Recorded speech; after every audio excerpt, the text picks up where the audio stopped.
자, 그러면 지금부터는 제3강 기초 전공 용어와 개념에 대해서 말씀드리도록 하겠습니다. 앞에서 제1강에서는 이제 기본적인 통신의 어떤 개념에서부터 이런 시작해서 여러분이 실제 시험 과목으로서 접하게 되는 통신공학 그리고 이제 전자공학개론 이런 것에 대한 대략적인 말씀을 드렸고요. 제2강에서는 학습에 필요한 수학 공식들을 이제 설명드렸습니다. 이 마지막 3강은 내용 자체는 좀 더 많겠죠. 왜냐하면 기초 전공 용어와 이제 개념이다 보니까 1, 2강보다는 내용은 좀 많이 있을 겁니다. 여러분이 특히 비전공자 같은 그런 경우에는 사실은 전공 용어에서부터 좀 어려움을 사실은 느낄 수 있습니다. 그래서 제 나름대로 다음 학습을 하시기 전에 이 정도의 어떤 용어와 개념을 가지고 학습에 임하신다면 훨씬 더 도움이 될 수 있지 않을까 싶어서 이러한 강의를 마련하게 되었던 거거든요. 여기 지금 제 3강에서 이야기하는 것은 여러분이 이제 학습에서 필요로 하는 제가 용어들에 대한 이야기를 말씀드린다고 했는데 대략적으로 이건 대략입니다. 이제 하다 보면은 조금 내용이 있을 수도 있습니다만 대략적으로는 한 30개 정도 대략 그 정도의 전공 용어 그리고 개념에 대한 것을 말씀드리고자 합니다. 자, 먼저 여러분이 제일 많이 들어보시는 내용 가운데 하나가 전류입니다. 사실은 전류라고 하는 것은 전하의 흐름이다, 그런 의미입니다.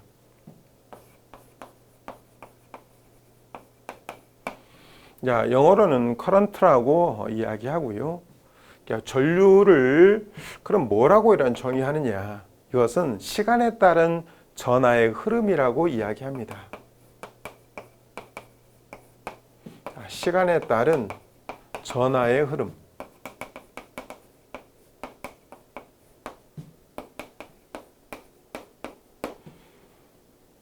그런데 갑자기 또 이상한 용어가 하나 등장했죠. 전하. 이렇게 전하. 전하는 아주 쉽게 그냥 생각해서 한마디로 전기량이라고 생각하시면 됩니다. 전기량. 여러분, 우리 이렇게 수조예요. 이런 수조에 물이 이렇게 들어 있습니다. 물이. 당연히 수량이라고 하겠죠. 수량이 많다. 수량이 많다. 이것도 지금 현재와 같이 전기량이 많다. 수량이 많다. 즉 전하가 많다. 그러면 여기에 이렇게 밸브가 있었는데 이 밸브를 열게 되면 당연히 물이 흘러가겠죠. 즉 전하가 당연히 흘러나가게 된다는 것이죠. 그래서 시간에 따라서 이러한 전하가 얼마나 많이 흘렀느냐가 당연히 이제 전류가 되는 건데 그 전류량이 많을 수도 있고 전류량이 적을 수도 당연히 있습니다. 그러면 시간에 따라서 점차 이 전하의 양은 당연히 줄어들게 되겠죠. 나중에 즉 전하가 하나도 안 남았어요. 그러면 당연히 전류는 흐를 수 없게 됩니다. 여러분이 가장 많이 가지고 다니시는 단말이 휴대폰입니다. 여러분 휴대폰을 쓰시다가 이런 배터리가 방전이 되었다. 그러면 그 배터리 내에 들어있었던 전하가 다 소모가 됐다, 그런 의미예요. 그러면 그 전하를 어떻게 해야 되겠어요? 다시 넣어줘야 되죠. 그게 충전이라고 하는 거예요. 다 빠져나가면 방전이라고 하는 것이고, 그래서 시간에 따른 이런 전하의 흐름이 바로 전류라고 이야기하는 겁니다. 전류를 표시하는 표시 기호는요, 이제 I를 쓰기도 하고요. 이렇게 이탈릭치가 I를 쓰기도 하는데 이것은 이제 직류 전류를 나타낼 때 주로 쓰고 이건 교류 전류를 나타낼 때 사용합니다. 직류와 교류. 여기에 직류와 교류라고 하는 용어가 이제 하나 나왔습니다. 직류와 교류.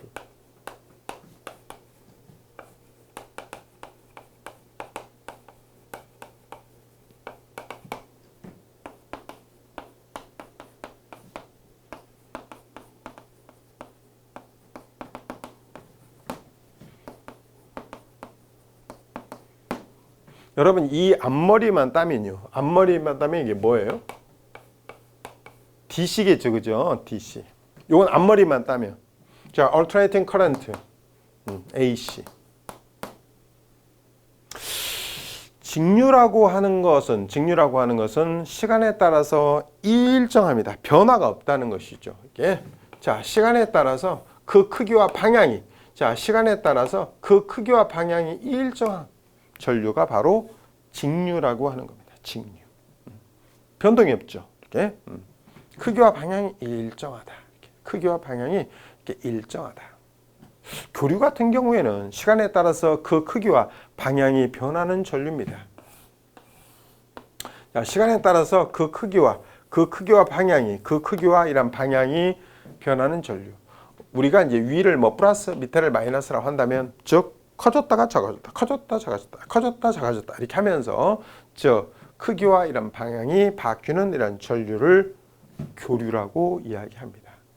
여러분이 보통 사용하는 일반적인 이런 배터리 같은 그런 경우에는 바로 이러한 다이렉트 커런트, 직류를 공급하게 되는 겁니다. 그 다음에 교류 같은 경우에는 우리가 아주 쉽게 생각해서 한전에서 여러분 가정에 제공하는 것은 바로 교류입니다. 교류, 즉 AC. 그래서 여러분 집에는 전압의 크기로 표현되는, 즉 교류 전압의 형태로 표시하죠. AC 220V 이렇게 이제 표시하는 겁니다. AC 220V. 그건 나중에 나오는 그게 시료치라고 하는 건데 지금은 여러분이 모르셔도 아무 관계 없습니다. 여러분은 집에서 뭘 쓴다고요? 제가 제일 먼저 한전이 제공하는 것은 교류를 제공하는 거예요. 교류를. 그러면 여러분이 무엇을 사용해서 여러분 단말에서 필요로 하는 저는 직류로 바꿔줘야 되냐면 정류기라고 하는 것을 써야 돼요. 여러분 정류기. 그래서 그 충전기 내에는 여러분이 사용하는 그 충전기란 내에는 바로 정류기라고 하는 렉티파이어라고 하는 애가 들어가 있어요. 즉 교류를 뭘로? 직류로 바꿔서 여러분 단말에 바로 직류를 제공해 주는 겁니다. 자, 직류라고 하는 것은 시간에 따라서 그 크기와 방향이 일정한 전류. 교류라고 하는 것은 시간에 따라서 그 크기와 방향이 계속 변화하는 전류를 말하는 겁니다.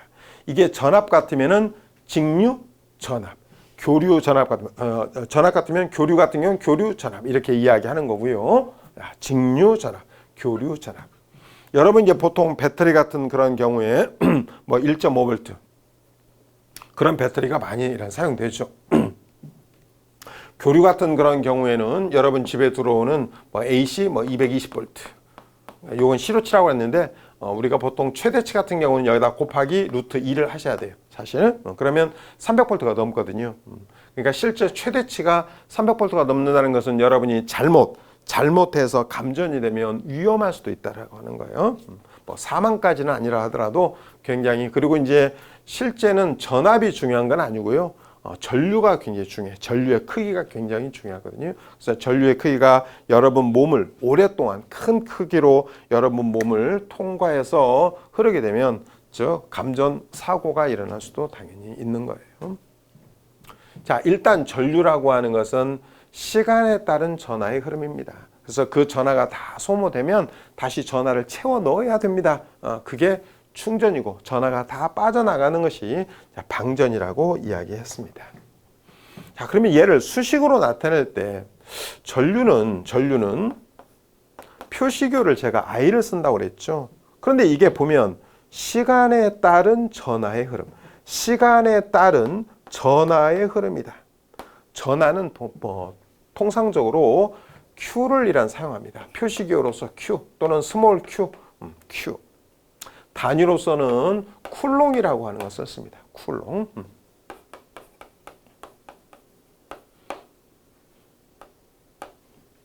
읽으실 때는 꼭 쿨롱이 아닌 것처럼 보이죠. 이게 이제 프랑스 군인의 그 이름인데 읽으실 때는 쿨롱이라고 합니다. 쿨롱. 그래서 우리가 보통 1쿨롱 같은 경우에는 6.25 곱하기 10의 18승계의 전자가 모여서 이루어지는 그러한 전하를 1쿨롱이라고 보통 그래요.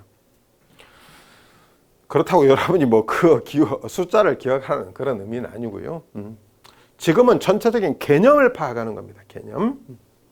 그러면 이 전류도 단위가 분명히 있어야 될 것 같아요. 그 단위로서 암페어라고 하는 것을 씁니다. 암페어.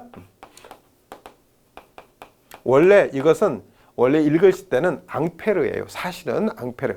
앙페르인데 우리가 뭐 앙페르 그렇게 읽지는 않죠. 그냥 암페어라고 그냥 읽습니다. 그래서 I는 T분의 1이랑 Q의 관계를 갖습니다. 시간에 따른 전하의 그러한 흐름을 우리는 전류라고 이야기하며 그 전류의 단위로서 암페어라고 하는 것을 사용합니다.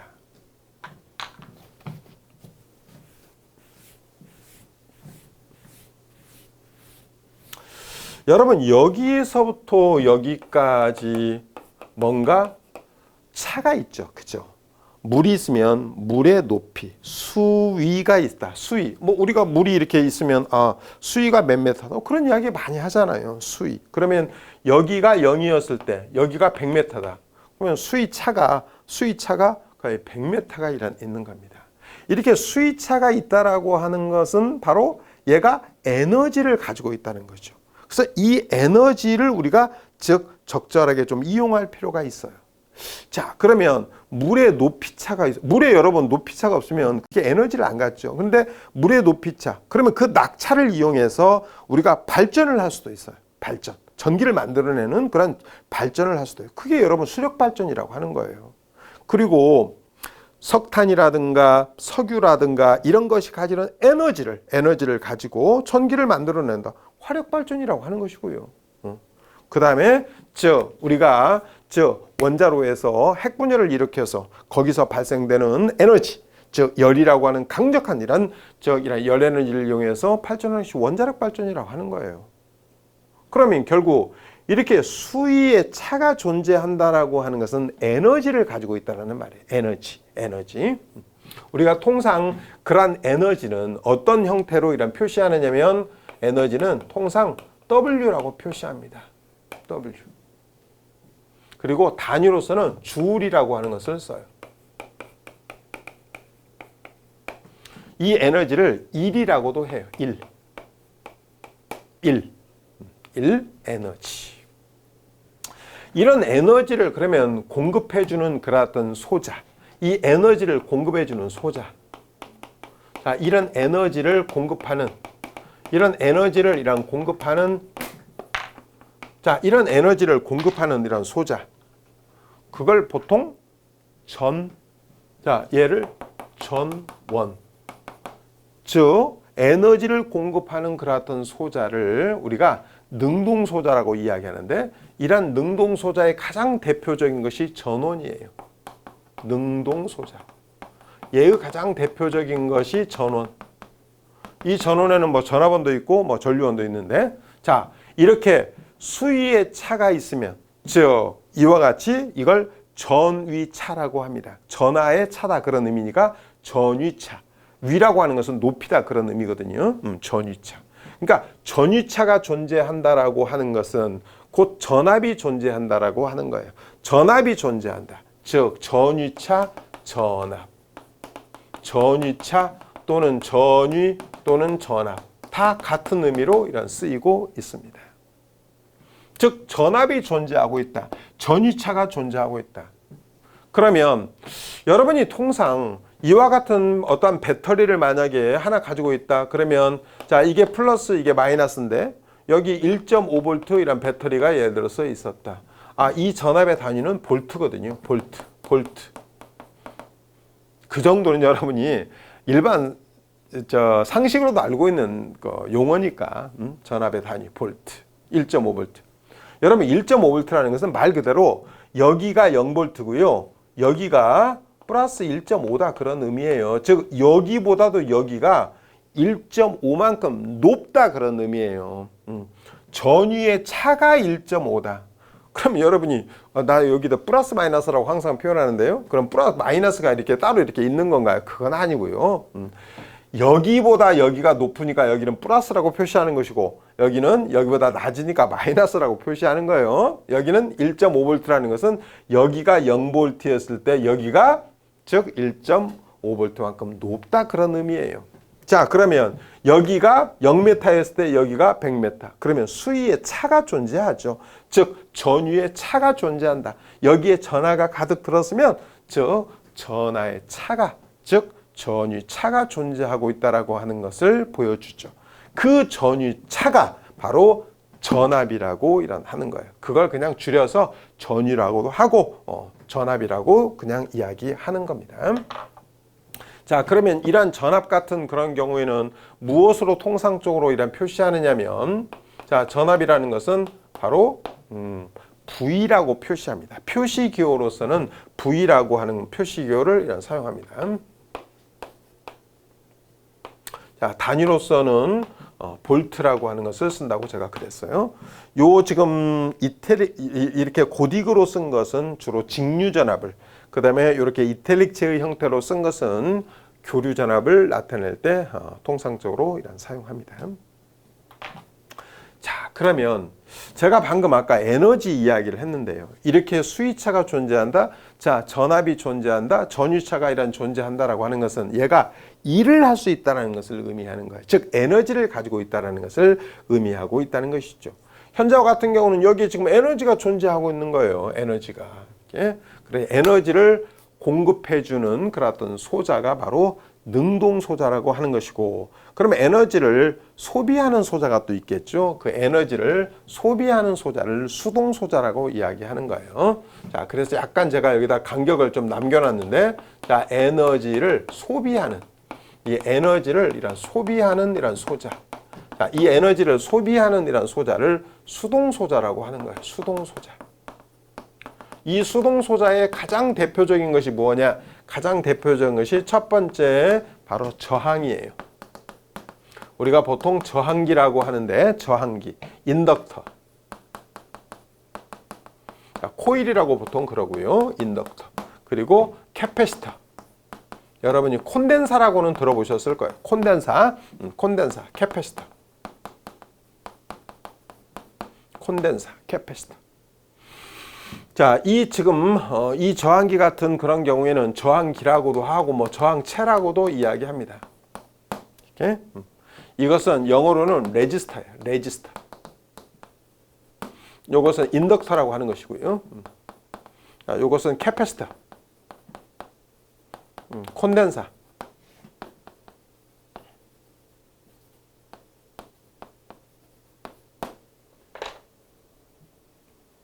자, 에너지를 공급하는 소자를 우리가 능동소자.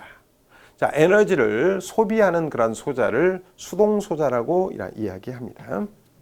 자, 첫 번째 전류를, 그리고 두 번째 전류와 관련해서 제가 직류와 교류를 잠깐 말씀드렸고, 그리고 세 번째 전압이라고 하는 것을 말씀드렸습니다.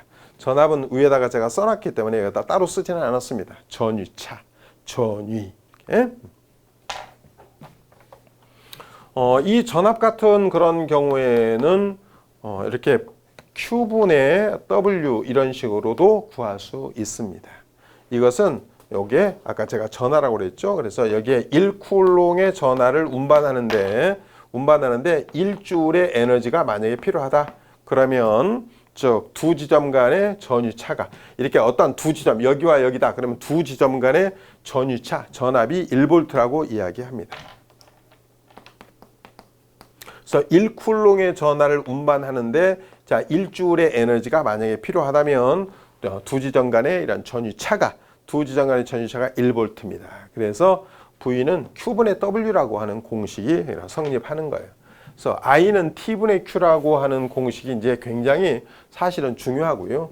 두 번째 이런 V는 Q분의 W라고 하는 이런 공식이 굉장히 중요하게 됩니다.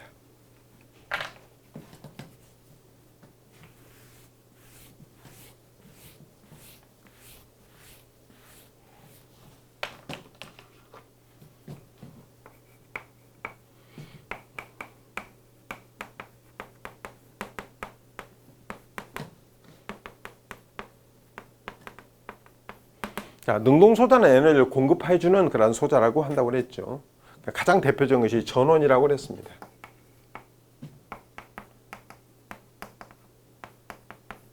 이 능동소자는 전류가 흐르는 방향으로, 전류가 흐르는 방향으로. 자, 이와 같은 능동소자 같은 그런 경우에는 자, 전류가 흐르는 방향으로 이렇게 전류가 흐르는 방향으로 이렇게 전류가 흐르는 방향으로 전압의 상승이 나타난다고 이야기합니다. 그래서 여기가 마이너스, 여기가 플러스 이렇게 전류가 흐르는 방향으로 전압의 상승이 나타난다고 해서 이쪽 나가는 쪽이 플러스다 그런 의미예요. 그래서 여러분이 이렇게 표시하죠. 이렇게 배터리가 이렇게 있었다. 그럼 여기가 마이너스, 여기가 플러스. 전류가 이렇게 나간다고 표시하는 거예요. 이렇게. 자, 이와 같이 즉 에너지를 공급해주는 이런 능동이란 소자는 전류가 흐르는 방향으로 전압의 상승, 즉 마이너스에서 플러스 이렇게 전압의 상승이 나타난다고 해서 나가는 쪽이 플러스가 되는 겁니다. 수동소자 같은 그런 경우에 수동소자, 이런 수동소자 같은 그런 경우에는 수동소자 같은 경우는 이렇게 전류가 흐르는 방향으로 전압의 하강이 나타난다고 이야기합니다. 자, 그래서 왼쪽이 마이너스, 오른쪽이 플러스가 됩니다. 그러면 만약에 여기에 수동소자 이런 저항이 하나 이렇게 있었다. 저항이. 그러면 이렇게 전류가 흐르는 방향으로 전압의 하강이, 즉 여기가 플러스, 여기가 마이너스 이렇게. 즉 전류가 이랑 흐르는 방향으로 전압의 하강이 나타난다고 해서 얘는 들어가는 쪽이 플러스가 되는 겁니다. 그러니까 능동소자는 나가는 쪽이 플러스, 수동소자는 들어오는 쪽이 이런 플러스가 이런 되는 겁니다. 그래서 능동소자는 에너지를 공급해주는 소자다. 그리고 수동소자는 에너지를 소비하는 소자고, 그리고 즉 능동소자는 전류가 이렇게 흐르는 방향으로 전압의 상승이 나타나기 때문에 나가는 쪽이 플러스, 수동소자는 전류가 흐르는 방향으로 전압의 하강이 나타나기 때문에 들어가는 쪽이 플러스가 이런 되는 겁니다.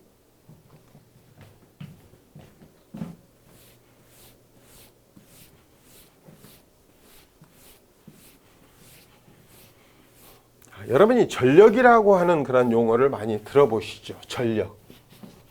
자, 전력이라고 하는 것은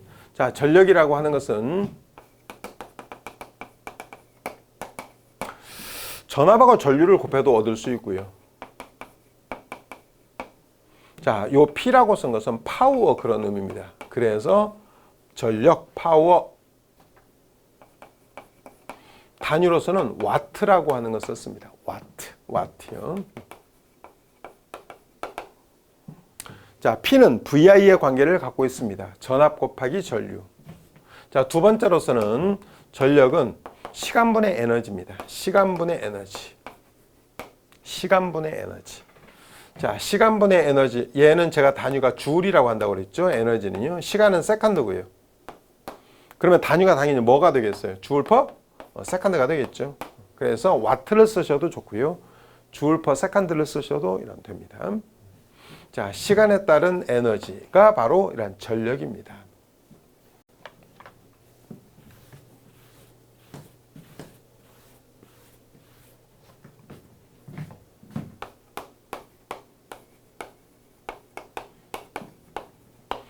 자, 여섯 번째, 오음의 법칙입니다.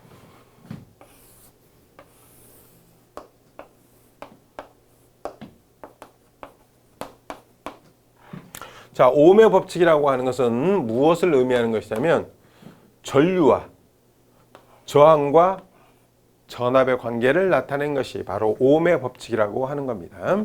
자, 그러면 이 수식을 여러분이 보시면 I는 R분의 V. 자, 저항분의 전압. 이렇게. 자, I는 R분의 V. R은 I분의 V. V는 I 곱하기 R. 이게 오음의 법칙이라고 하는 겁니다. 오음의 법칙. 그래서 전류와 저항과 전압과의 관계를 나타내는 법칙이 오음의 법칙입니다.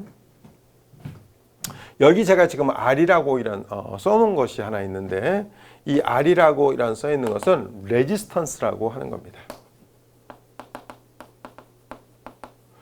우리말로 번역했을 때 저항입니다. 저항. 자, 이 저항이라고 하는 것은 전류의 흐름을 방해하는 정도를 나타내는 것이죠. 전류의 흐름을 방해하는 정도. 이 전류의 흐름을 방해하는 정도. 전류의 흐름을 이런 방해하는 정도를 저항이라고 이야기합니다. 레지스턴스. 이 레지스턴스하고 반대되는 그런 개념, 이 레지스턴스와 반대되는 이런 개념이 바로 컨덕턴스라고 하는 겁니다. 컨덕턴스. 보통 G라고 표시하는 컨덕턴스.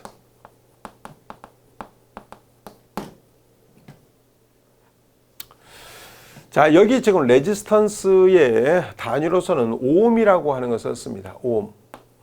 이렇게 쓴 겁니다. 이렇게. 오음.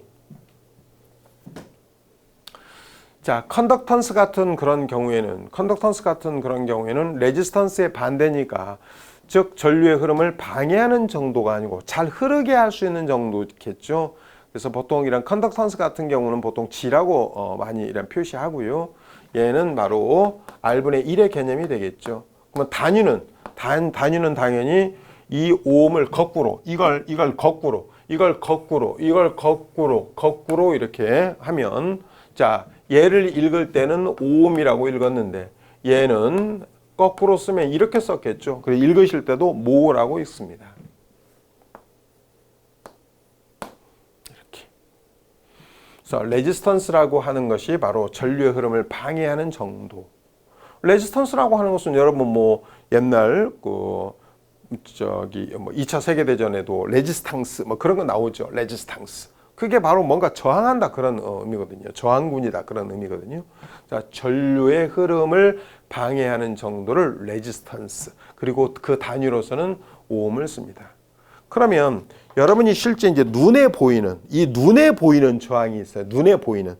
이렇게 눈에 회로 소자로서 눈에 보이는 저항.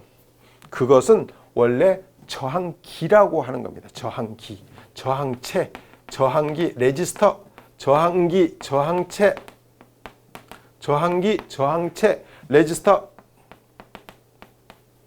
레지스터. 자, 저항기, 저항체. 그런데 얘를 뭐라고도 하느냐면 그냥 저항이라고도 그래요. 그러면 여러분이 얘하고 얘를 그러면 구분을 할 수 있습니까?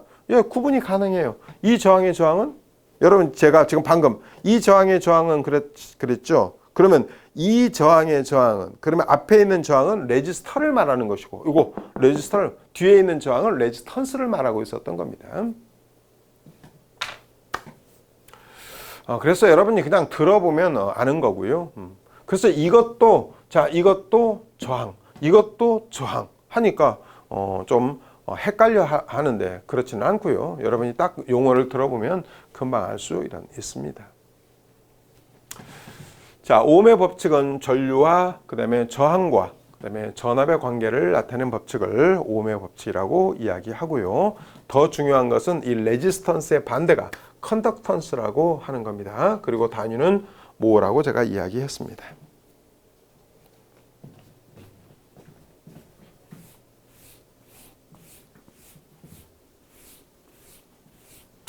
자, 그러면 이제 7번째로서는 여러분이 공부하시는데 많이 나오는 키르이호프의 법칙이라고 하는 것이 있습니다.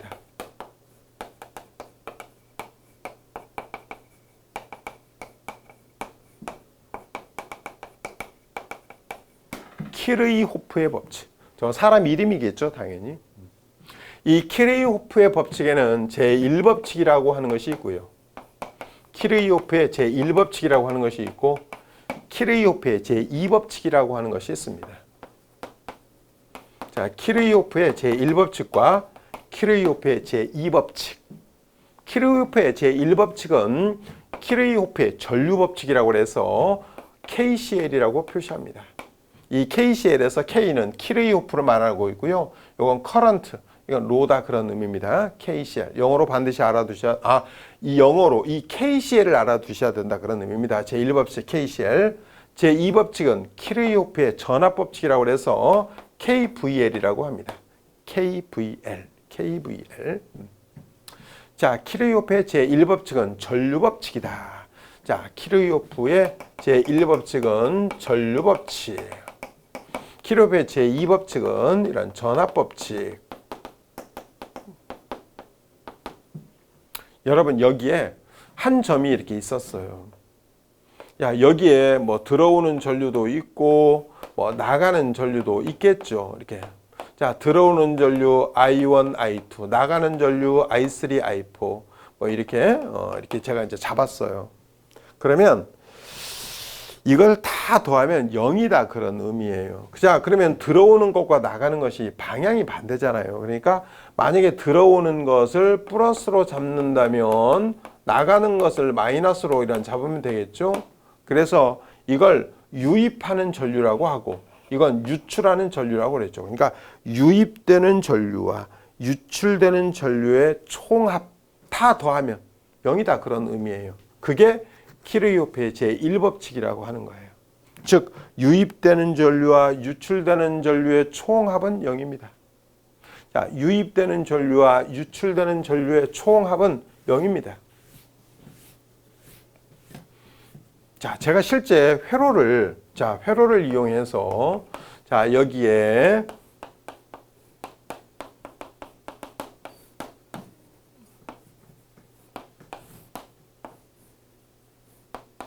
자, 다음과 같은 이런 회로가 있었습니다. 자, 여기 이제 전류가 이렇게 흘렀습니다. 자, 만약에 여기에 흘러간 전류가 만약에 5A라고 제가 해 봤습니다.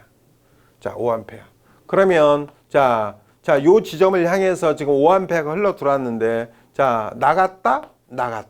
그러면 요 지점에서 5A가 그러면 이게 만약에 5A가 들어와서 2A가 나갔다. 그러면 이건 계산 안 해도 몇 암페어라는 거예요? 계산 안 해도 그냥 3암페어다 그런 말입니다. 즉 이렇게 유입되는 이런 전류와 유출되는 전류를 다 합하면 0이다. 즉 5-2-3 = 제로. 이렇게.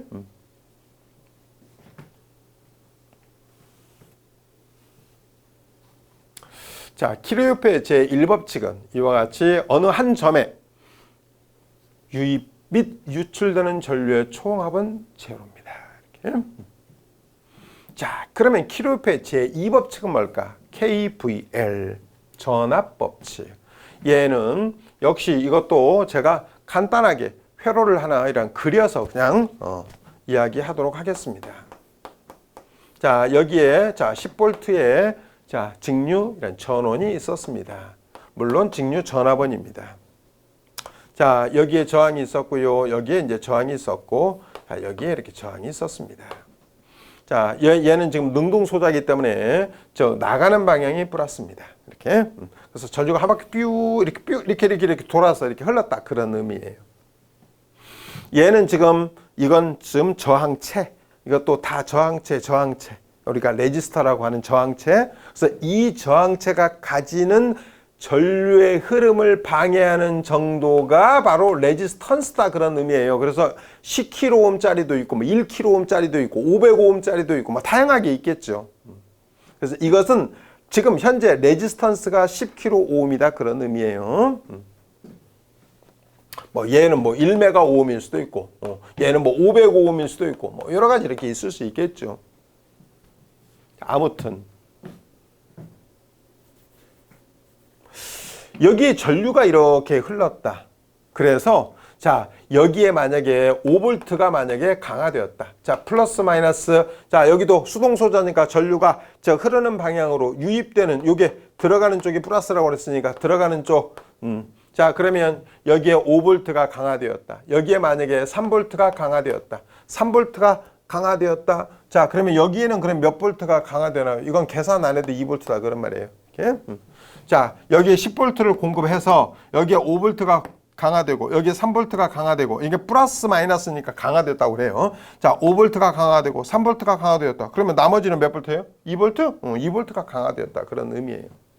그래서 이렇게 하나의 어떤 폐회로가 있었을 때 이 폐회로를 한 바퀴 쭉 돌아가면서 이게 폐회로를 한 바퀴 쭉 돌아가면서 취한 전압의 총합. 자, 한 바퀴 쭉 돌아가면서 취한 전압의 총합은 제로다. 자, 폐회로에서 한 바퀴 쭉 돌아가면서 취한 전압의 총합은 제로다. 자, 그러면 얘는 전류가 만약에 이 방향으로 흘렀다. 그러면 얘는 마이너스에서 플러스니까 상승이니까 만약에 플러스로 잡는다. 얘는 플러스에서 마이너스 하강이니까 마이너스로 잡고, 요것도 하강이니까 마이너스로 잡고, 얘도 하강이니까 마이너스로 잡고 0이다 그런 말이죠. 이렇게. 즉 한 바퀴 쭉 돌아가면서 취한 전압의 총합은 제로입니다. 그래서 더 쉽게 생각하면은 여기에 10V를 공급했는데 여기에 5V가 강화되고 이게 3V가 강화되었다. 그럼 이건 몇 V가 강화되나요? 당연히 2V가 강화된다 그런 말이에요. 이렇게. 그러면 그때 여기에 흘러갔던 그러면 전류, 제가 그러잖아요. 그러니까 여기에 실제 시험 문제로서 줄 수 있는 것은 이런 거죠. 여러분이 여기까지 이해하셨으면은 여기에 흘러가는 전류가 얼마인가요? 여기에 10V를 공급했습니다. 5V가 강화됐습니다. 3V가 강화됐습니다. 여기에 흘러간 전류는 얼마일까요? 그러면 여러분이 이걸 딱 보면서 여기 10V가 공급됐는데 5V, 3V니까 여기는 당연히 몇 V? 2V가 강화됐구나. 그러면 전류라고 하는 것은 저항분의 전압이니까 요 저항이 현재 505입니다. 그러면 505분의 505분의 전압이란 2V. 이만큼의 전류가 흘렀다 그런 말이에요. 이렇게. 아까 이게 제가 말씀드리기를 전류에 대한 단위 암페어라고 말씀을 드렸었고요.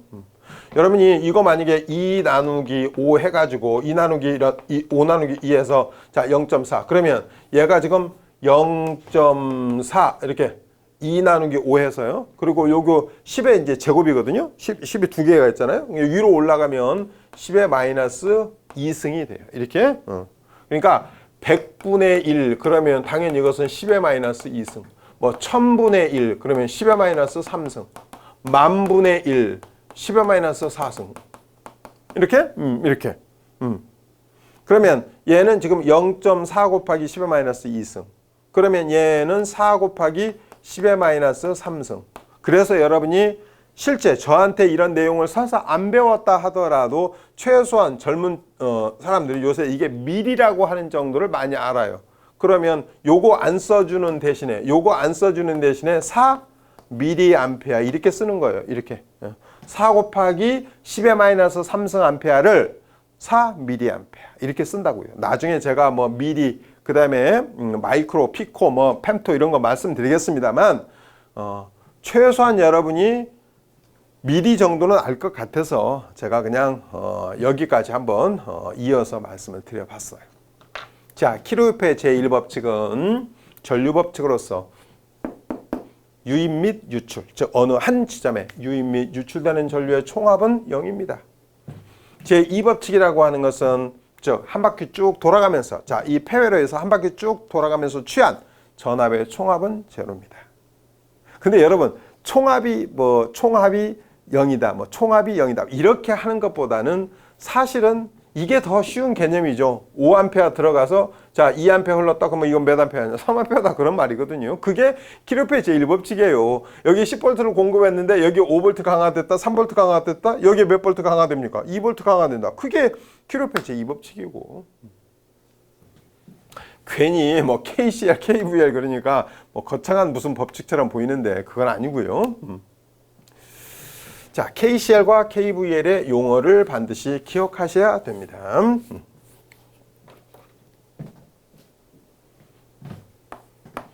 여덟 번째로서는 저항의 직렬 연결, 병렬 연결을 한번 보겠습니다.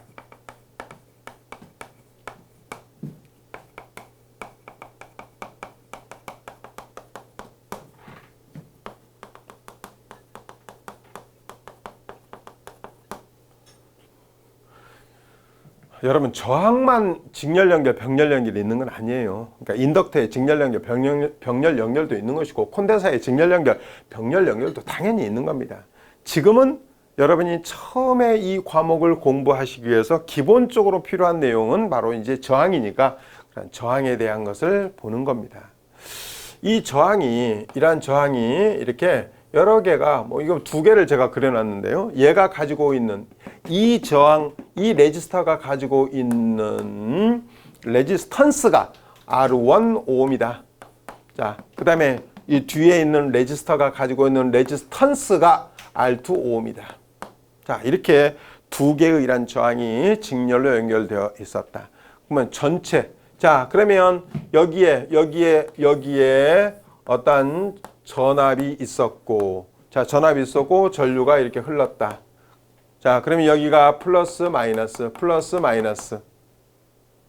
자, 이렇게 에너지를 공급해 줬다. 자, 그래서 전유차에 의해서 전유차가 있는 이런 에너지를 이런 공급하고 있는 자, 전원을 제가 이야기했고, 자, 이것에 의해서 전류가 흘렀다. 이렇게 전류가 흘렀다. 그래서 여기에 전압이 나타났다 그런 말입니다. 전압이 나타났다. 이 전압을 V1. 자, 이 저항체에 강화되는 이런 전압 V1. 이 저항체에 강화되는 전압을 V2. 여러분 제가 방금 뭐라고 했어요? 공급되는 전압과 이 공급되는 전압하고 이 회로 내에 강화되는 전압의 합이 같다 그런 말이잖아요. 그러니까 V라고 하는 것은 뭐 더하기 뭐예요? V1 더하기 V2다 그런 말이에요. V1 더하기 V2. 아니 공급 전압과 이 회로 내에 강화되는 전압의 합이 같다. 그게 바로 키로페 제2법칙이라고요. KVL. 자, 그러면 자, 항상 전압이라는 것은 오음의 법칙에 가면 IR이죠. IR이잖아요. IR. 그러면 자, 앞에 있는 저항 R1, 뒤에 있는 저항 R2. 자, 그런데 자, 직렬에서는 뭐가 같다고 하느냐? 이렇게 직렬에서는 전류가 같다고 그래요. 직렬. 이 전류가 지금 여기도 흐르고 여기도 똑같이 흐르잖아요. 그래서 자, 직렬에서는 전류가 같은 거예요. 자, 직렬에서는 이런 전류가 같다. 그럼 병렬에서는 전압이 같거든요. 자, 어떻든 직렬에서는 전류가 같다. 자, 그러면 얘는 묶어보면 여러분이 I로 묶으면 R1 플러스 R2 이렇게 되어 있죠. 항상 오음의 법칙이라는 것은 V는 항상 IR인 거예요. V는 IR. 그러면 이게 지금 현재 전체 저항이다 그런 의미예요. 자, 그러면 이 R이라고 하는 것이 R1 플러스 R2잖아요. 그러니까 이 회로의 즉 전체 저항은 R1 플러스 R2다 그런 말이에요. 즉 이게 만약에 5옴짜리가 하나 있고 이게 15옴짜리가 있었을 때 전체 저항은 얼마냐? 15옴이다 그런 의미예요. 이렇게 두 개 그냥 더하면 된다 그런 말이죠. 그러면 세 개 있으면 마찬가지죠. 다 더하면 돼요. 직렬에서는 그냥 다 더하면 돼요. 뭐 5하고 10하고 15 있었다. 다 더해요. 35옴 이런 식으로.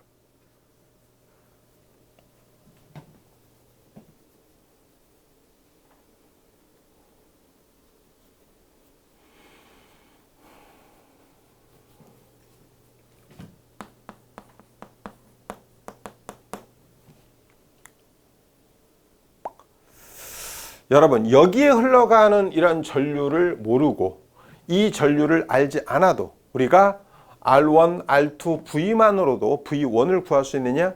R1, R2, V만 알고도 V2를 구할 수 있느냐? 구할 수 있어요. 자, 우리가 여기에 흘러가는 이런 전류 이거 모르더라도 여기에 흘러가는 이런 전류 모르더라도 여기에 요 V에 여기 지금 요 V 값 그 다음에 요 R1, R2만 알면 요 요소만 알면 V1을 구할 수 있느냐? 구할 수 있다는 거죠. 제가 한번 해볼게요. 여러분 V의 원인은 원래 어떻게 구하는 거예요?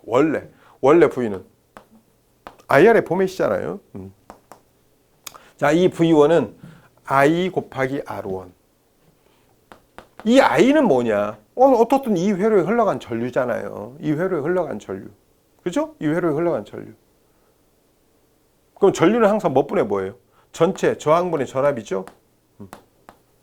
그럼 이 지금 전체 저항이 얼마라고 제가 지금 앞에서 구해놨어요? R1 플러스 R2? 그러니까 R1 플러스 R2. 자, R1을 위에다 쓰면 R1, V. 이렇게 구한다 그런 의미예요. R1 플러스 R2분의 R1. 그러니까 이 R1하고 R2하고 V만 알아도 바로 전류를 구해보지 않아도 V1을 바로 구할 수 있어요. 제가 한번 여기다가 그림을 이렇게 한번 그려볼까요? 자, 예를 들어서 자, 여기에 여러분 10V가 이렇게 있었어요. 자, 여기에 저항이 하나 있었고 여기에 저항이 이렇게 하나 있었어요. 여러분에게 여기에 지금 요 전압을 자, 여기다가 10kg 하나 주고 여기에 5kg 하나 뭐 계산하기 좋게 그냥 제가 한다면 뭐 여기에다가 뭐 2kg를 이렇게 하나 주었어요. 여기에 흘러가는 이런 전압을 만약에 V의 제로라고 했어요. 이 V 제로를 한번 구해보라고 한 거예요. V 제로를. 그러면 여러분이 구하는 방법은 여러 가지예요. 여기에 흘러가는 전류를 구해서 여기에 전압을 구해도 되지만 굳이 제가 전류를 구하지 않고도 이 전압을 구할 수 있다고 제가 그러잖아요. 그러면 여러분이 V0를 구한다. 그럼 어떻게 한다고 지금 여기 써 있나 보세요. 이 저항하고 이 저항을 더하고 그 위에다가 분자에다가 해당되는 이런 저항을 갖다가 이렇게 써놨죠. 그럼 이렇게 한다는 거예요. 이렇게. 자, 10kg 플러스 2kg분의. 자, 10kg 플러스 2kg분의. 자, 해당되는 여러분이 구하려고 하는 요 해당되는 저항 2kg 곱하기 전체 10V. 이렇게 하라 그런 의미예요. 그러면 당연히 12분의 20 해가지고 자, 이렇게 12분의 20 해서 자, 16. 자, 뭐 2로 하면 3분의 5. 3분의 1은 5V가 걸린다 그런 말이에요. 즉 여기에 3분의 5V가 걸렸다 그런 말이에요. 3분의 5V가.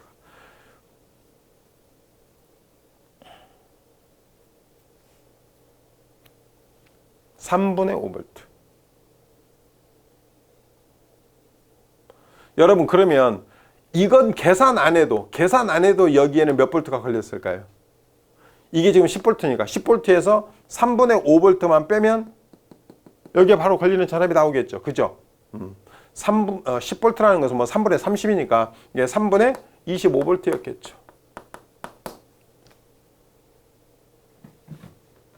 그래서 제가 이야기하고자 했던 가장 중요한 포인트는 직렬에서는 전체 저항이 그냥 더하면 된다. 그리고 만약에 전류를 모르고도 즉 그 해당 저항에서의 전압은 이렇게 구할 수 있다라고 하는 것을 이야기한 거예요.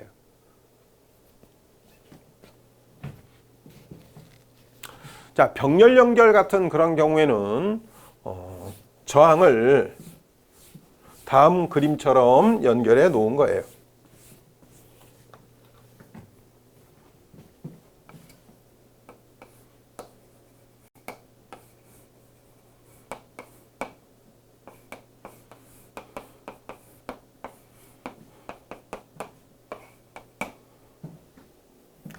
자, 이게 현재 R1, 여기 R2.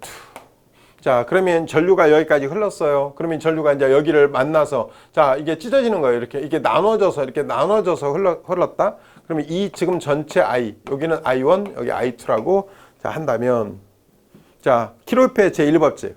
저 KC에 의하면 I는 I1 플러스 I2다. 그런 말이거든요. 자, 항상 전류라고 하는 것은 항상 오음의 법칙에 의하면 저항분의 전압의 포맷인 거예요. 자, 여기는 R1이고 이건 R2니까. 자, 이 병렬에 있어서는 즉 요 전압이 이 양단에 걸려 있는 거예요. 그죠? 자, 이 전압이 이 양단에 이렇게 걸려 있다고요. 그래서 병렬에서는 뭐가 같다고 하느냐? 병렬에서는 전압이 같다고 하는 거예요. 병렬에서는 이런 전압이 같다. 자, 직렬에서는 전류가 같은 것이고 병렬에서는 이런 전압이 같은 거예요. 자, 그러면 얘와 같은 그런 경우는 R1분의 V, R2분의 V. 자, V가 공통이니까 R1분의 1 플러스 R2분의 1 여기다가 곱하기 V. 자, 항상 전류라고 하는 것은 저항분의 전압의 포맷인 거예요. 항상 저항분의 전압인 거예요. 그러면 현재 얘와 얘가 같다라는 것을 당연히 의미했겠죠. 즉 R1분의 1과 R1분의 1 플러스 R2분의 1이 같다. 자, 그러므로 R을 구하면 자, R1분의 1 플러스 R2분의 1 분의 1. 자, 요걸 정리하면 R1 플러스 R2. 자, R1 곱하기 R2가 되는 거예요. 그래서 이와 같이 두 개의 그라드 저항이 병렬로 되어 있었을 때 합성 저항 값은 이런 식으로 구하는 거예요. 이렇게. 자, 이게 만약에 뭐 15ohm짜리가 예를 들어서 아니면 15ohm짜리가 이렇게 하나 있었다. 여기에 뭐 예를 들어서 뭐 25ohm짜리가 이렇게 하나 있었다. 뭐 두 개의 병렬 저항 값을 계산해 본다. 그러면 이렇게 계산한다. 그런 의미죠.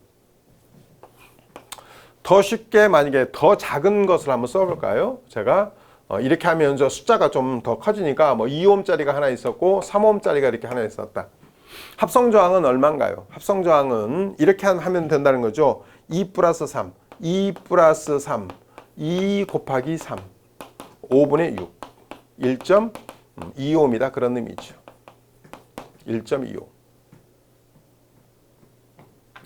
여러분 1.25는 여기에 있는 저항 가운데 얘가 더 작은데 이것보다 더 작게 나오죠. 그래서 병렬 합성 저항은 즉 병렬회로를 구성하고 있는 저항값 가운데 제일 작은 저항값보다 더 작게 나온다. 만약에 우리말로 그렇게 썼다.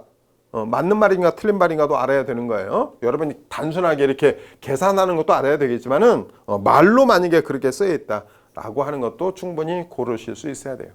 여러분 마지막 제가 써놓은 이것은 실제 정말 많이 사용하는 공식인데 이것은 2개의 저항이 병렬로 되어 있을 때만 쓰는 거예요. 3개의 저항이 병렬로 되어 있을 때는 이렇게 하시면 안 돼요.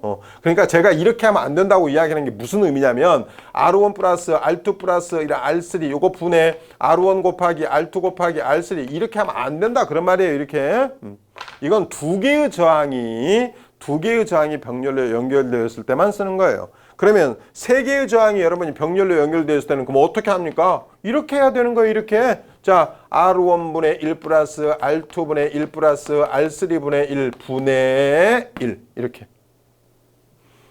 아니면 여러분이 센스 있게 만약에 하신다면 여기에 저항이 이렇게 하나 있고 여기에 저항이 이렇게 하나 있고 저항이 이렇게 하나 있었다. 자, 이게 2옴이고 이게 이런 3옴이고 이게 만약에 이런 3옴이다.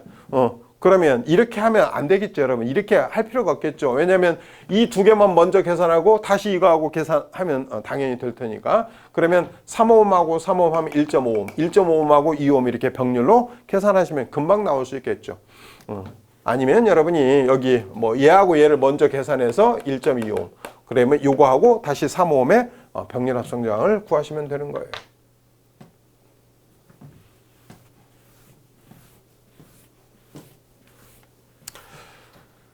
사실은 뭐 개념을 이야기한다고 하면서 지금 이런 이야기가 나와서 여러분이 조금 어렵게 생각하실 수 있는데 워낙 중요한 내용이라서 이 부분을 안 할 수가 없었어요.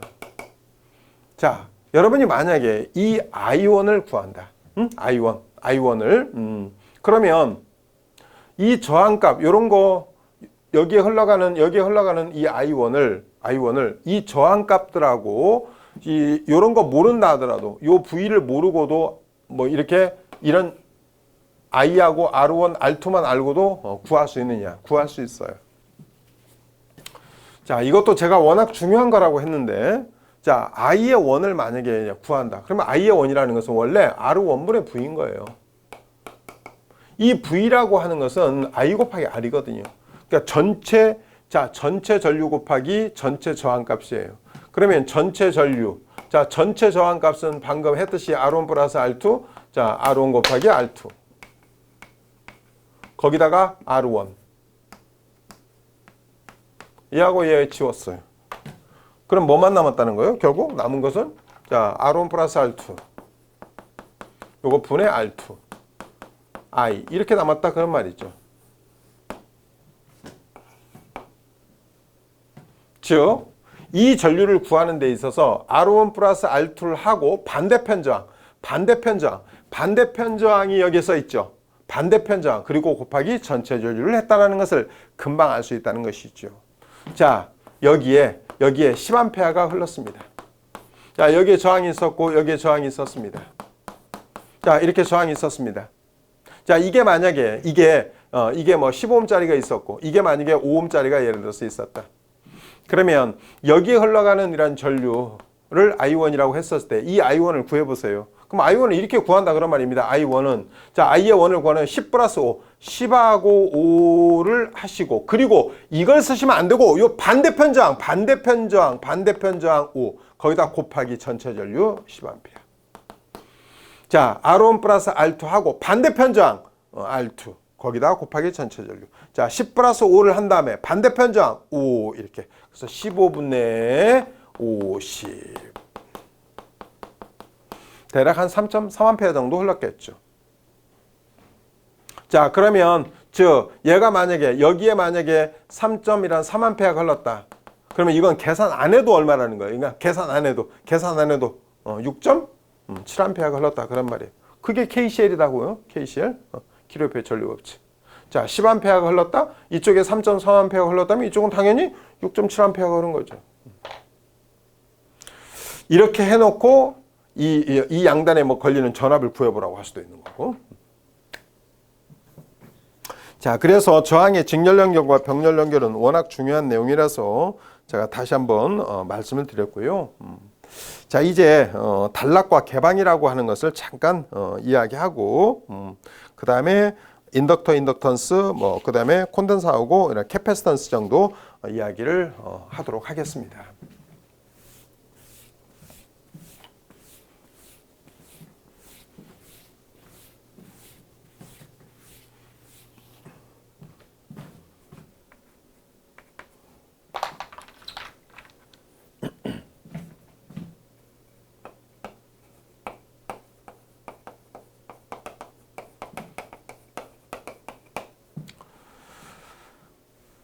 우리가 뭐 쇼트가 났다 뭐 그런 이야기를 많이 하죠. 쇼트 났다. 이 단락이 바로 쇼트입니다. 요 개방이라고 되어 있는 것은 열려 있다 그런 의미죠. 오픈. 그래서 여기에 어떤 회로망이 이렇게 하나 있었는데요. 자, 여기에 어떤 회로망이 하나 이렇게 있었어요. 자, 여기에 단자 A, B가 있었어요. 이 두 개, 이 A하고 이런 B 단자가 뭐 선으로 연결됐거나 이렇게 두 개가 이렇게 연결이 됐다. 그러면 이게 단락이 됐다고 하는 거예요. 단락. 여러분 전류가 흐르려면요. 전류가 흐르려면 이 폐회로가 다 이렇게 구성이 돼야 돼요. 폐회로가 완전히 닫혀 있는 그런 폐회로가 형성이 돼야 돼요. 그래서 단락이 되었을 때는 전류는 흐를 수 있어요. 근데 단락이 되었다라고 하는 것은 여기와 여기 사이에 전압의 차가 없다라는 거예요. 수위의 차가 없다. 차가 하나도 없다. 그러니까 전압의 차가 없다는 것은 곧 전압이 없다 그런 말이죠. 이 A하고 이런 B 사이에 전압은 당연히 없다. 그래서 단락이 되면 단락 전류는 존재하는데 즉 단락 전압은 없다라는 거예요. 단락 전압. 단락 전류는 존재하지만 단락 전압은 0이다 그런 의미예요. 0. 여러분이 만약에 여기에 아주 단순하게 이 배터리가 하나 있었어요. 배터리가 여러분이 여기다가 선을 이렇게 연결했어요. 양쪽에 선을 이렇게 연결했다. 그럼 전류가 흘러요. 당연히 폐회로니까 전류가 흘러요. 이론적으로는 계속 전류가 흐르죠. 사실은 이게 조금씩 사실은 자연적으로 소모는 되지만 이론적으로는 그렇다는 거예요. 그런데 이 양단, 여러분이 여기하고 여기 양단을 선으로 이렇게 연결해 놓고 여기 양단에다가 이 양단에 테스트하기를 이렇게 딱 댔어요. 자, 테스트하기를 딱 대보면 여기는 0V가 나오는 거예요. 0V가. 얘하고 얘 양단이 쇼트가 된 거예요. 지금 쇼트가 되어서 차가 하나도 존재하지 않는 거예요. 여러분 이렇게 되어 있으면 여기가 1.5다. 그러면 여기는 0이다. 차가 존재하는 거예요. 차가. 그래서 이렇게 개방이 되었을 때는 개방 전압은 존재하는 거예요. 대신에 여기는 선으로 이어져 있지 않으니까 전류는 흐르지 않는 거겠죠. 그래서 여기에 이번에는 여기 이제 회로망이 이렇게 있었는데, 자, 여기에 A하고 이런 B를 이렇게 열어놨어요. 이렇게 열어놨어요. 이게 개방이라고 하는 거예요. 개방. 열어놨다, 오픈이 되었다 그런 의미죠. 그러면 전류가 흐를 수 있겠어요? 못 흐르죠. 항상 폐회로를 구성해야 전류가 흐르는 건데, 그래서 얘는 개방 전류는 없다예요. 개방 전류는 없는 거예요. 개방 전압만 존재하는 거죠.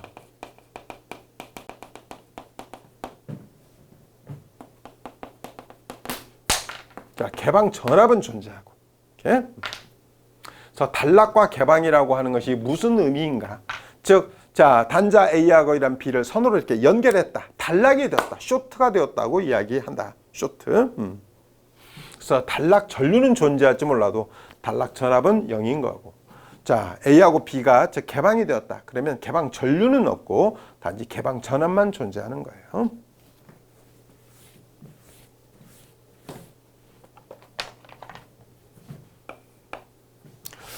자, 이제 두 개만 더 제가 여러분에게 이야기할 텐데요. 이제 인덕터하고 인덕턴스.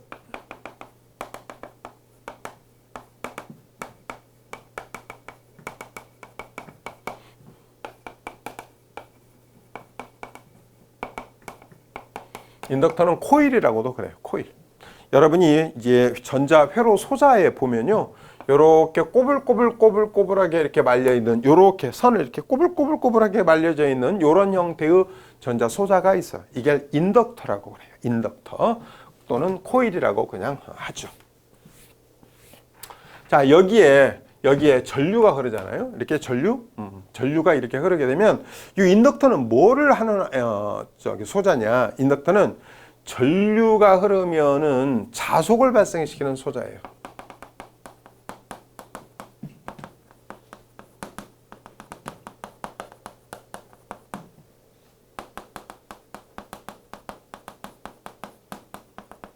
전류를 흘렸을 때 자속을 발생시키는 소자. 근데 여러분 여기에 자속이라고 하는 용어가 사실은 많이 들어보는 용어는 아니죠. 많이 들어보는 용어는 아니고, 자, 이런 매그네틱 플럭스라고 하는 건데요. 자속. 자기력선의 다발이다 그런 말이에요. 이 속이라고 하는 것이 묶었다. 한자로 묶을 속이거든요. 그래서 자기력선의 다발. 자기력선의 다발이 바로 자속이다 그런 의미예요. 근데 내가 뭐 자기력선을 본 적이 있나요? 자기력선을 본 적이 없죠. 자기력선? 우리는 이 N극에서 시작해서 S극으로 끝나는 자력선, 즉 자기력선이라고 하는 것이 있다고 배우죠. 그러니까 이와 같이 N극에서 이런 시작해서 S극으로 이런 끝나는, 그래서 N극에서 자 자기력선이 나가서 S극으로 끝난다? 이런 거 여러분 눈에 보여요? 안 보이죠, 당연히. 그러니까 눈에 안 보이니까 이런 N극과 S극 사이에 뭔가 자기력이 작용해요. 자기력이 작용한다고. 자기력이. 이런 자기력이 작용해요.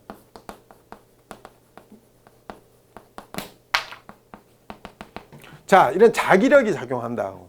그럼 여러분이 N극하고 S극 이렇게 해보세요. 막 이렇게 손으로 느끼잖아요. 이렇게 뭔가 막 이게 당겨지잖아요. 그게 자기력이에요.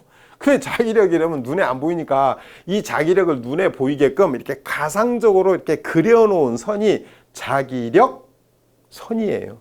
그 자기력선을 우리가 보통 줄여서 자력선이라고 하는 거거든요. 그러면 그 자기력선의 묶음, 이렇게 그 자기력선의 한 다발, 여러분이 뭐 파 한 다발 뭐 이렇게 묶어놨다. 그렇듯이 이런 자기력선의 한 다발, 그게 자속이라고 하는 거예요. 자, 전류를 흘리면 자속을 발생시키는 그런 소자를 바로 인덕터라고 그래요. 우리가 보통 그 자속을 이렇게 파이라고 표시하고 단위로서는 웨바라고 하는 것을 써요. 웨바 이렇게. 그래서 전류를 흘리면 자속을 발생시키는 소자. 그래서 여기다가 1A의 전류를 흘렸는데 1A의 전류를 흘렸는데 1웨바의 자속이 만약에 발생되었다. 그러면 이 인덕터의 인덕턴스가 바로 1헨리라고 그래요. 1A의 전류를 여기다가 흘렸는데 여기서 이 인덕터에서 1웨바의 자속이 만약에 발생했다면 1A의 전류를 흘렸는데 1웨바의 자속이 발생했다면 우리는 이 인덕터의 인덕턴스가 1헨리라고 이야기해요. 여기 H라고 써놓는 것은 헨리예요. 헨리. 그래서 요 지금 L이라고 제가 표현한 것이 셀프 인덕턴스, 이런 자기 인덕턴스. 자기는 안 써도 상관없습니다. 자기는 통상적으로 안 써요. 나중에 상호 인덕턴스라고 하는 것이 있는데 상호는 반드시 써줘야 돼요. 상호는 뮤추얼 인덕턴스라고 하는 거고 이건 셀프 인덕턴스라고 하는 건데 자기 인덕턴스에 자기는 안 써도 아무 관계 없어요. 써도 되고 안 써도 되고. L로 표시해. L. 그래서 이와 같이 얘를 이제 그렇다고 제가 여기다 숫자를 썼지만 표시기호라고 하는 것이 있겠죠. 그래서 자 여기에 전류분의 자속 이렇게. 그래서 L은 I분의 파이라고 하는 아주 중요한 공식이 사실 그래서 나오는 거예요. 이게 만약에 이제 가문수가 있어요. 한 번을 감았느냐, 뭐 두 번을 감았느냐. 그래서 그걸 권수, 가문수라고 하는데 그 가문수가 있었다. 그러면 곱하기 n 이렇게. 뭐 1회다 그러면 한 번만 감았다고 뭐 당연히 1이 들어가는 것이고요. 그래서 L은 저 N파이다. 달리 쓰면 LI는 N파이라고 하는 아주 중요한 그런 공식이 나오는 거예요. 사실 그래서 인덕턴스라고 하는 것이 도대체 무슨 개념인가를 이야기한 거예요. 그러니까 여러분 앞에 레지스터와 레지스턴스를 이야기했죠. 인덕터와 인덕턴스 이렇게.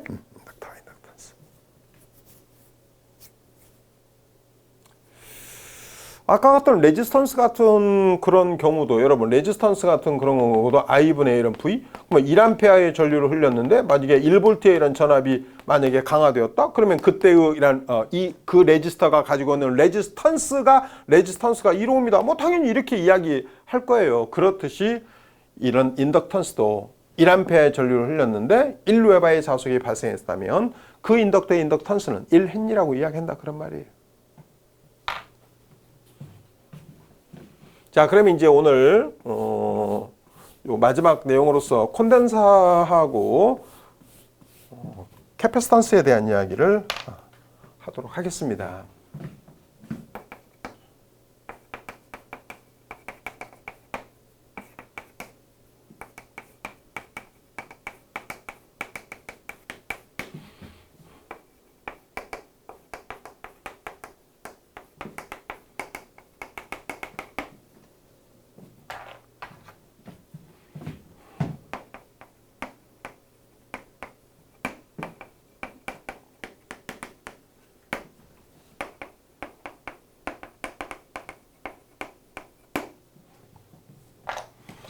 제일 마지막에 제가 캐패시턴스라고 써놨는데 이 캐패시턴스는 우리말로 할 때는 정전 용량이라고 그래요. 정전 용량.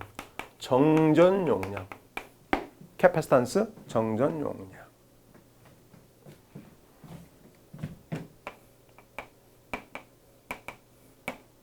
여러분 콘덴사는 이렇게 생겼어요. 이게 심벌이에요. 회로도상에 표시하는 심벌은 이렇게 생겼어요. 그러니까 이렇게 두 개의 판이 서로 이렇게 마주보고 있는 그런 모양새죠. 이렇게.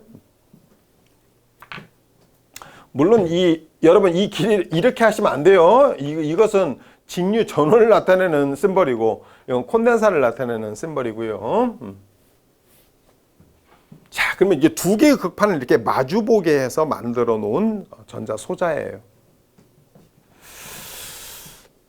이 안에는 유전체가 채워져 있어요. 유전체라고 하는 용어도 어렵죠. 사실은 유전체라고 하는 것은 전기적성, 이렇게 절연체는 분명히 절연체인데 전기적 성질을 가지는 절연체를 유전체라고 그래요. 그러니까 분명히 절연체는 절연체인데 전기적 작용, 그러니까 좀 어려운 용어라서 제가 좀 피하려고 했는데 그게 분극이라고 하는 건데, 즉 전기적 작용을 일으키는 그러한 절연체가 유전체라고 하는 거예요. 그러니까 이 유전체의 가장 대표적인 것이 공기예요. 여러분 이 공기가 절연체예요? 절연체 맞죠? 절연체예요, 여러분. 아니 그럼 여기에 만약에 220V, 여러분 이만큼 떨어져 있어요. 감전되나요? 안 되죠. 그건 이 공기가 절연체이기 때문에 그러는 거예요. 그런데 이런 공간을 통해서 전파는 가요, 안 가요? 가죠. 전파는 가잖아요. 전파가 가잖아요. 진행되죠. 즉 절연체는 절연체인데 이런 전기적 작용을 일으키는 그런 절연체를 유전체라고 그래요. 자, 그러면 이제 이 유전체가 가지는 유전율이라고 하는 것이 있어요. 그걸 입실론, 이렇게 이제 읽으실 때 입실론이라고 읽어요. 입실론. 이런 유전율이 얼마냐? 이런 식으로 이제 표시되죠. 이 유전율이 아주 간단하게 생각해서 분극의 정도를 나타내는 값을 유전율이라고 하는 거예요. 지금은 그게 중요한 건 아니고요. 자, 어떻든 이 콘덴사의 심벌은 이런 표시기호라고 했는데, 콘덴사는 도대체 뭐 하는 애냐? 이것은 전압을 걸었을 때요. 얘는 이 콘덴사라고 하는 것이 이렇게 이렇게 전압을 걸었다. 자, 전압을 가했다. 이런 전압을 걸었을 때 전하를 이런 축적하는 소자예요.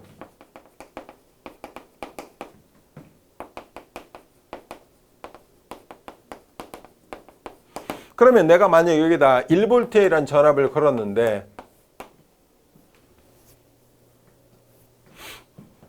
자, 1V에 이런 전압을 이런 걸었다. 1쿨롱의 이런 전하를 만약에 축적한다. 그러면 이 콘덴사의 캐패시턴스가, 즉 정전 용량이 1파라드라고 하는 거예요.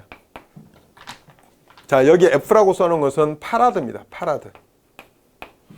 자, 내가 만약에 이 콘덴사에 1V의 전압을 걸었더니 이 콘덴사가 1쿨롱의 전하를 이런 축적했다. 그러면 이 콘덴사의 캐패시턴스가, 즉 정전 용량이 1파라드라고 이야기합니다. 근데 이 파라드라고 하는 단위는 굉장히 큰 거예요, 사실은. 그래서 우리가 주로 쓰는 것들은 마이크로 파라드를 많이 써요. 미리 파라드도 물론 쓰긴 합니다만 사실은 마이크로 파라드, 피코 파라드가 일반적으로 많이 쓰였어요. 보통 그 일반적인 전자회로에서는 마이크로 파라드라든가 피코 파라드가 쓰이고요. 전기회로에서는 미리 파라드가 많이 쓰입니다. 자, 그러면 이것도 마찬가지로 우리가 식으로 표시한다면, 자, 전압은 V라고 하는 표시교를 제가 쓴다고 그랬고, 자, 전하는 Q라고 하는 표시교를 쓴다고 그랬으니까 C는 뭐분의 뭐? C는 V분의 Q라고 하는 아주 중요한 공식이 등장하는 거예요. C는 V분의 Q. 그럼 Q는 CV다 뭐 그런 의미니까. 자, C는 V분의 Q. 네? 자, 오늘은 여기까지 하고요. 다음에 제가 요 3강에서 다음 시간에는 이제 뭐 단위라든지 거기서 사용되는 뭐 주파수에서부터 시작해서 여러 가지 그런 용어들을 쭉 이어서 말씀드리도록 하겠습니다.